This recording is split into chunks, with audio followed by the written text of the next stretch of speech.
এই হচ্ছে মথুরার কংসকিলা দুর্গ। এখানেই কংসকে বধ করেছিলেন শ্রীকৃষ্ণ। পাশে যমুনা নদীর অপূর্ব দৃশ্য।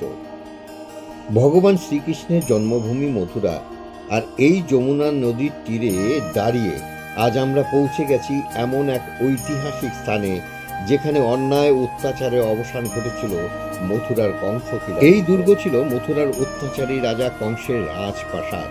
পুরাণ মতে আকাশবাণীতে কংস জানতে পারেন তার বোন দেবকীর অষ্টম সন্তানই হবে তার মৃত্যুর কারণ। এই ভয়ে কংস একের পর এক দেবকীর সন্তানদের হত্যা করেন, কিন্তু অষ্টম সন্তান শ্রীকৃষ্ণ যমুনা পার হয়ে গোপনে গোকুলে লালিত হন। যুবক শ্রীকৃষ্ণ যখন মথুরায় ফিরে আসেন তখন কংস তাকে হত্যা করার জন্য পাঠায় একের পর এক অসুর। শেষ পর্যন্ত এই কংসকিলা দুর্গেই রাজসভায় কংসকে চুলের মুঠো ধরে সিংহাসন থেকে ছুঁড়ে ফেলে শ্রীকৃষ্ণ বধ করেন তার মামা কংসকে। এই ঘটনাই ধর্মের জয় আর অধর্মের পরাজয়ের এক চিরন্তন নিদর্শন। আজ কংসকিলা দুর্গের বেশিরভাগ অংশ ধ্বংস হয়ে গেলেও যমুনা নদীর এই শান্ত প্রবাহ যেন আজও সেই ইতিহাসের সাক্ষী। পর্যটকরা এখানে এসে ইতিহাস, ভক্তি আর প্রকৃতির এক অপূর্ব মেলবন্ধন উপভোগ করে। এখান থেকে মথুরা শহর দেখা যাচ্ছে। মথুরা শুধু একটা শহর নয়, এটি বিশ্বাসের ইতিহাস। আপনিও যদি ইতিহাস আর ভক্তির স্পর্শ পেতে চান তবে কংসকিলা দুর্গ আর যমুনা নদী আপনার ভ্রমণ তালিকায় রাখতেই হবে। এবার আসি এখানে কিভাবে পৌঁছাবেন।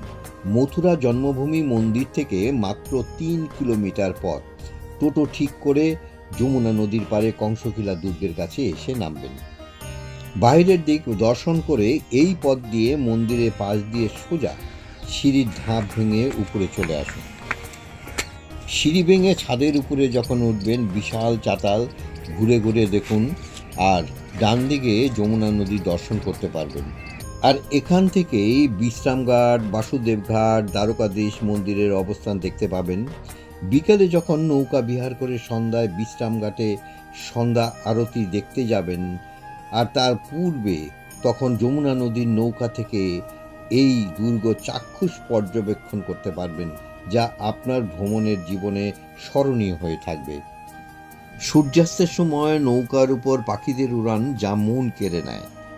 দুর্গের উপর থেকে মনে হচ্ছে শ্রীকৃষ্ণের বিজয় পতাকা উঠছে, আর নিচে যমুনা নদীতে নৌকা থেকে দর্শনার্থীরা কিলা দর্শন করে নিজেদের ভাগ্যবান মনে করছে। এই দৃশ্য দেখতে দেখতে চোখ বুজলে মনে হবে এই বুঝি অসুররা আক্রমণ করবে। যাই হোক, ভিডিওটি ভালো লাগলে লাইক করুন, কমেন্ট করুন, আর এমন আরও ঐতিহাসিক ভ্রমণের জন্য খুঁজে বেড়াই চ্যানেলটিকে সাবস্ক্রাইব করুন। ভিডিওটি যাতে না হারিয়ে যায় তার জন্য সেভ করে রাখুন। সবাই ভালো থাকবেন। আজ এই পর্যন্ত, নমস্কার।